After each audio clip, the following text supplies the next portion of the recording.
Hello বন্ধুরা, আজকে তোমাদের সঙ্গে আরেকটি রেসিপি শেয়ার করছি। দই পটল। প্রথমে পটলগুলোকে ধুয়ে আমি খোসা ছাড়িয়ে নেব। ছাড়িয়ে পটলগুলোকে আমি একটু চিড়ে নেব।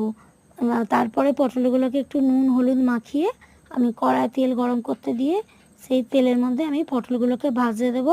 কারণ পটলগুলো চিড়ে নিলাম, কেননা ভেতরটা ভালোভাবে ভাজা না হলে খেতে মোটেই ভালো লাগবে না। এবং সিমে আছে আমি ওটা পটলটাকে ভালোভাবে দুপিট লাল লাল করে ভেজে নিয়ে একটি আমি পাত্রে তুলে নিয়ে ওই তেলে আমি গোটা গরম মশলা, কাঁচা লঙ্কা এবং তেজপাতা ফোড়ন দেব।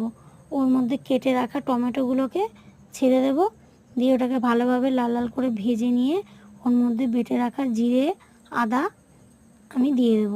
দিয়ে ভালোভাবে কষিয়ে নিয়ে ওর মধ্যে নুন, পরিমাণ মতো চিনি, লঙ্কা, হলুদ দিয়ে দেব। দিয়ে ভালোভাবে নেড়ে নিয়ে ওই মশলার জলটা দিয়ে দেবো।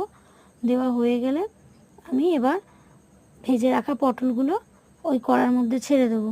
দিয়ে ফুটতে দেবো। এবার একটি অন্য পাত্রের মধ্যে বাটিতে একটুখানি দই নেব।